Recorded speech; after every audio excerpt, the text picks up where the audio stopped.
Shalom jemaat yang terkasih, kembali lagi dalam renungan tekad temukan kebenaran Allah yang dahsyat. Mari kita berdoa. Bapa Maha Kasih, kami kembali datang menghampiri tahta kudus-Mu. Dalam segala kelemahan hidup kami, keberadaan hidup kami yang apa adanya. Kami rindu menghadap Engkau, Tuhan yang menerima kami apa adanya. Ampuni segala pelanggaran dosa kami Tuhan. Layakan kami saat ini mendengar kebenaran firman-Mu, berdiam di dalam Engkau, dan mendengarkan suara-Mu berbicara secara pribadi dalam hidup kami. Berbicaralah Tuhan melalui firman-Mu, hati kami rindu mendengarnya. Dalam nama Tuhan Yesus kami berdoa, amin. Bacaan hari ini terambil dari Kejadian 27 ayat yang ke-22. Yakub mendekati ayahnya, dan ayahnya itu merabanya serta berkata, "Suaramu seperti suara Yakub, tetapi lenganmu seperti lengan Esau." Adakah kita menyadari bahwa kita hidup di tengah begitu banyak suara? Suara media sosial, suara kemarahan, suara tekanan, dan sebagainya. Mungkin kita juga pernah tertipu atau salah dalam mengenali suara. Dalam kitab Kejadian 27 ayat 22, Ishak yang sudah tua dengan penglihatan yang sudah sangat kabur dibuat bingung dan ragu dengan berkata, "Suara itu suara Yakub, tetapi tangannya tangan Esau."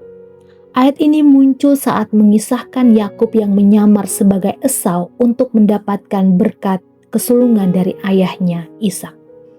Ishak sebenarnya ragu.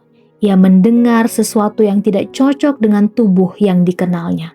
Tetapi ia lebih mempercayai apa yang ia rasakan daripada apa yang ia dengar dengan jelas.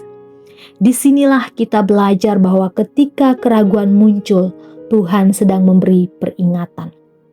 Namun jika kita mengabaikan suara kebenaran dan lebih mengikuti dorongan emosi dan keinginan, hasilnya bisa fatal dan menyakitkan. Keputusan yang diambil dalam ketidakjujuran mungkin memberi keuntungan sementara, tetapi meninggalkan luka yang berdampak jangka panjang. Banyak orang Kristen seringkali sulit membedakan godaan yang menyamar, seolah baik, benar, tetapi ternyata berujung kepada maut. Atau bahkan mungkin kita jumpai ada orang Kristen yang berpura-pura jadi orang lain demi diterima, memoles citra agar terlihat sukses, atau berkompromi agar tidak dianggap aneh. Namun perlu kita ingat bahwa identitas sejati tidak dibangun lewat kepalsuan.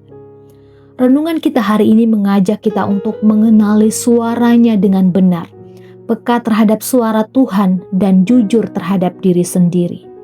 Pengenalan dan kepekaan timbul dari relasi intim dengan Tuhan. Jangan biarkan ambisi membuat kita menyamarkan identitas kita sebagai anak Tuhan. Berkat sejati tidak perlu diraih dengan kepalsuan yang intrik. Yakinlah Tuhan menghargai kejujuran dan ketulusan lebih dari sekedar hasil. Tuhan memberkati. Mari kita berdoa. Bapa dalam kerajaan surga, terima kasih untuk firman-Mu pada hari ini. Tolonglah kami Tuhan di tengah kebisingan dunia ini. Kami mendengar suara-Mu, hanya suara-Mu Tuhan.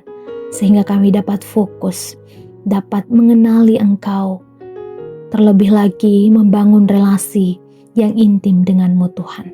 Sehingga ketika kami menjalani peran kami sebagai orang Kristen, kami berlaku jujur, kami berlaku apa adanya, karena Engkau Allah yang menerima kami apa adanya. Terima kasih Tuhan, tolonglah kami. Dalam nama-Mu kami berdoa, amin. Selamat melakukan kebenaran Allah yang dahsyat. Tuhan Yesus memberkati.